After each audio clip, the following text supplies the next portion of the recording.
Is it finally time to unlock the rookie? Which rookie am I talking about? Is it Savion Jones? No, it's not Savion Jones. Is it Caleb Lohner? Nope, not him either. But one Q Robinson. Because on today's episode of Broncos Breakdown by Chat Sports, we're going to talk about what Vance Joseph had to say about Q Robinson, talking about some good practices that he's had, and maybe Q can find his way onto the field for the very first time on defense and on special teams with one key injury to one defensive player that doesn't look like he's going to end up playing. So, Q Robinson, the fourth-round pick out of the University of Alabama.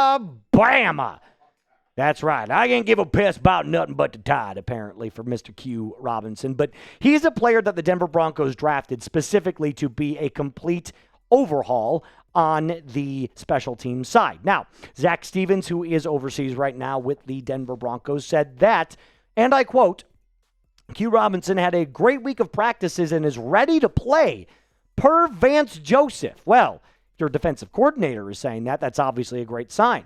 He could make his NFL debut if Jonah Elliss can't play. We'll talk a little bit about Jonah Elliss and why he might not play. He missed his second straight day of practice, but predominantly orange, one of my very favorite Denver Broncos blogs, said this about Q Robinson. Even though the Broncos have a top edge duo of Jonathon Cooper and Defensive Player of the Year candidate Nik Bonitto, Vance Joseph likes to rotate his guys and bring waves of pass rushes throughout the course of the game. The Broncos might not give Robinson the exact workload that we've seen from Elliss this season so far, but both on defense and in special teams, he can be counted on to make plays. He is an edge defender at 6'4", 243 pounds. He's a big boy.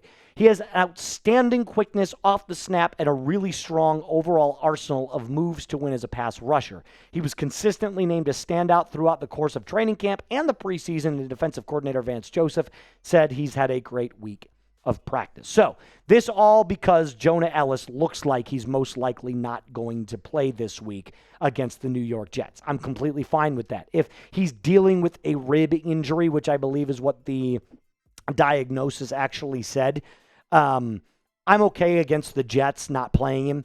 Let him rest up. We're going to need him later on as the season goes on, especially when you play teams like the Houston Texans, when you play good offenses like the Dallas Cowboys, the Kansas City Chiefs, the Green Bay Packers later on this season. But missing 2 days worth of practice usually is not a good sign. I mean, anything can happen if Elliss says he's ready to go tomorrow or on Saturday. Okay, maybe you activate him and you play him on a, limited basis, but he and Ben Powers are the only ones that have shown up on the Broncos injury report as DNPs. Now, this could be a sign of rest, like I said. However, usually it indicates that something's going on, and it's not a good sign. But that doesn't mean that he's going to be out for an extended period of time. It just means they're probably most likely going to keep him out for this London game, which is where our friend Q Robinson comes in. This, in my opinion, could be the very best welcome to the NFL moment. Why? You're across the seas, primetime game, albeit in the morning, against a very, very bad team. If there was one offense that you'd probably want to make your NFL debut against and have success, it would most likely be the New York Football Jets, because they stink. And later on this episode, I'm going to explain to you more about how they absolutely stink and how this Denver Broncos defense can actually kind of separate itself even further from the rest of the NFL. Now, before I do that, I got to tell you, should Q Robinson get the start versus the Jets as a player that has all of those traits, as someone that can do it on special teams and on the defensive side of the ball? I think yes, why not? I don't think you play him 40 snaps. But maybe somewhere around 10 to 12, maybe 15 at the most snaps. Why not? Let him get in there. Throw him a couple of blitzes. Just see if he can get after the quarterback. At some point, you're going to have to put him on the field. You drafted him in the 4th round for a reason. It's not to sit the bench for the entire year. Maybe the first couple of weeks, like I get that from Sean Payton, likes to gradually indoctrinate his rookies. And let's be honest, you're playing behind some really elite players. But Q Robinson, I believe, can absolutely make a contribution to this team, not only on the defensive side of the ball, but especially on special teams. And that's the main reason they drafted him.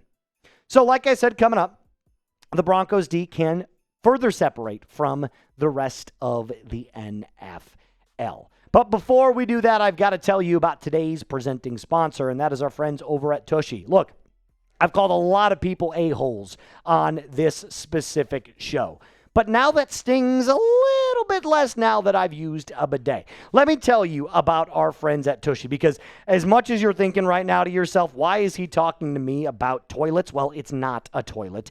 It is a bidet. And our friends at Tushy have some really, really great products. Tushy is the everyday luxury bidet that instantly transforms your bathroom habits into bottom health for life. Using a Tushy bidet means you leave the bathroom cleaner than when you walked in. Let's get into it. Every Tushy bidet easily attaches to your existing toilet without the need for additional plumbing.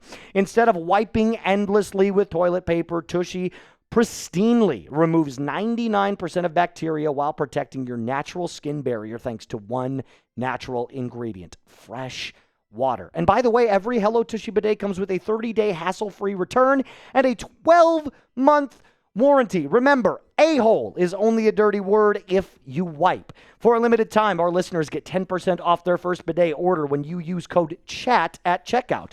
That's 10% off your first bidet order at hellotushy.com with promo code CHAT. And don't be like a Raiders fan and think that your life is as crappy as it is. All you have to do is go to hellotushy.com with promo code CHAT. We'll put all of that in the live chat and the comments and description of today's video. First of all, shout out to this guy right here who won the AFC Player of the Week, Mr. Nik Bonitto. God, this dude is good. Like, I think you're realistically looking at the next coming of Von Miller. I really, really mean that. And also, he is on pace right now, just a little FYI, to break the NFL record for sacks in a season. I'm just going to let that sit where it is. So let's continue on with the episode and talk a little bit about the Jets and why this is probably the biggest mismatch the Broncos will face all year. The line mismatch, and I'm not talking about the betting line, I'm talking about the offensive line for the Jets and the defensive line for the Denver Broncos. It's insane. It's the best pass rush in the NFL against the worst offensive line in the NFL. This is literally like playing basketball if you're LeBron James against a bunch of sixth graders. That's it. That's all I can say about it. The Jets O-line has a 50% pressure rate on their snaps, their offensive snaps. That's dead last in the NFL. Okay, that stinks. But what else about the Jets is really, really bad? Well, I'm glad you asked, Jets fan that came in here, even though you guys know. The New York Jets have a no blitz pressure rate, meaning when teams don't blitz, they still give up 42.7% pressure rate. That's dead last in the NFL. Their rush stuff rate. So how many times does their offensive line allow opposing defensive lines to stuff their runs? 17.6% of the time. That's 21st in the NFL. And they have an explosive play rate on offense of 5.0%, which is 19th in the NFL. And a good chunk of that is a Justin Fields scramble. Oh, and by the way, in case you didn't know, the Denver Broncos lead the NFL in sacks. Again, 21 to 16, might I add, being the second highest, which the Detroit Lions, I've watched a couple of their tapes. Their pass rush looks outstanding this year. And the Broncos have 5 more sacks than that. What does that tell you? This Broncos defensive line, this pass rush is all time. Pat Surtain was not joking when he said this could be an all-time defense because it really, really can. They've only given up 6 total touchdowns this year in 5 games. Just think about that for a second. Let's talk Justin Fields for a minute. Look, when Justin Fields got drafted by the Chicago Bears, I was actually a big Fields guy. I thought for a long time that he was going to be an explosive playmaker. And it just kind of turns out that while he's an amazing athlete, he just doesn't see the field well at all. I mean, this is a guy that is the definition of great athlete, bad quarterback. Doesn't see the field well. He's a one-read play design quarterback. If the play is for Garrett Wilson, he can deliver the ball on time and on target. But when he has to go through his progressions, he just can't do it. And right now, because of their lack of talent at the wide receiver position, he's just a dink and dunk quarterback. It's like 3-yard dump off, 5-yard slant, 5-yard check down. I mean, non-stop. Listen to any talking head across the NFL. They'll tell you the exact same thing. He does have unreal athleticism to scramble, though. He's probably the best scrambling quarterback in the NFL. But with how bad his offensive line has been, with how he doesn't have any singular good weapon at wide receiver outside of Garrett Wilson, he is doing that more than ever. Like, if Garrett Wilson's not open, Justin Fields is essentially just, okay, I'm going to take off. And you'll see that a couple of times this week against the Broncos. He will burn you for a first down. He's just too good not to. However, outside of that, if you force him to play quarterback, if you limit him to the pocket, he cannot beat you. He's just not good enough. So that's my little diagnosis on the Jets offense. Not good on paper or in practicality. It's not pragmatic. It's not good on paper. It's just bad. So do me a favor, predict the score of Jets versus Broncos for me. Get down in the live chat if you are watching during our live show. But if you are watching during our regularly scheduled programming, get down in the comment section. My name is Moose. That wraps up today's episode. A little bit about Q, a little bit about the New York Jets offense, how bad it is. And as always, Broncos country, mile high salute to you. Be cool.